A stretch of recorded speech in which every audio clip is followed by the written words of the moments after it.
Since 1991, the Michigan Sportsmen Against Hunger program has helped donate over 1 million pounds of ground venison to our communities that need it the most. But now the people vital to this program are saying new requirements are making it more difficult to get that meat to the ones who need it. We can't hang on to meat that long before it would spoil. Not a problem you want to have, especially here at Barb's Deer Processing in Comstock Park. In November, we told you about the Michigan Sportsmen Against Hunger program, where participating deer processors donate venison from hunters to local charities. And at the end of the hunting season, these processors are reimbursed by a pool of donated money allocated by the Department of Natural Resources for their work. But before either of those things can happen, the processor must wait for a negative chronic wasting disease, bovine tuberculosis, and lead testing result. Tests that are not required by your typical hunter's own venison. That's all the information they need. A new stipulation to the over 30-year-old donation program, and a new hurdle that Barb's manager Gina Ziegler says is holding up donations. We used to just fill out this kind of voucher and mail it to the state.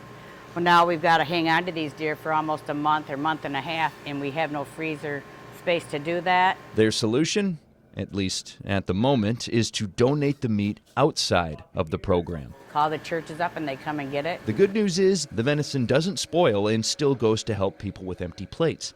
The bad news is Barb's is not reimbursed for their work like they have been in the past.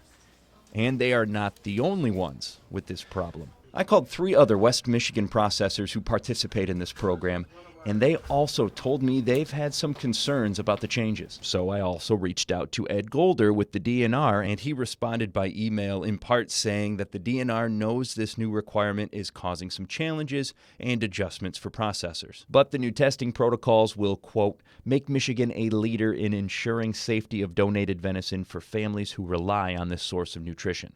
Ed told me they are in active communication with processors that have issues and trying to find some solutions, going as far as buying freezers to donate to processors and even contracting a trucking company to help move some venison.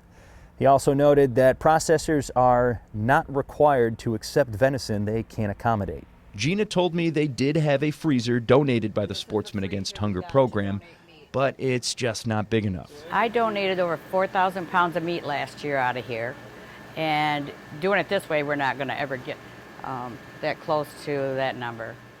Just we need help, help with freezer space, and everything would go fine there. To learn more about this program and to see the DNR's full response, head on over to this story on our website, fox17online.com. Reporting from Comstock Park, Andy Curtis, Fox 17 News.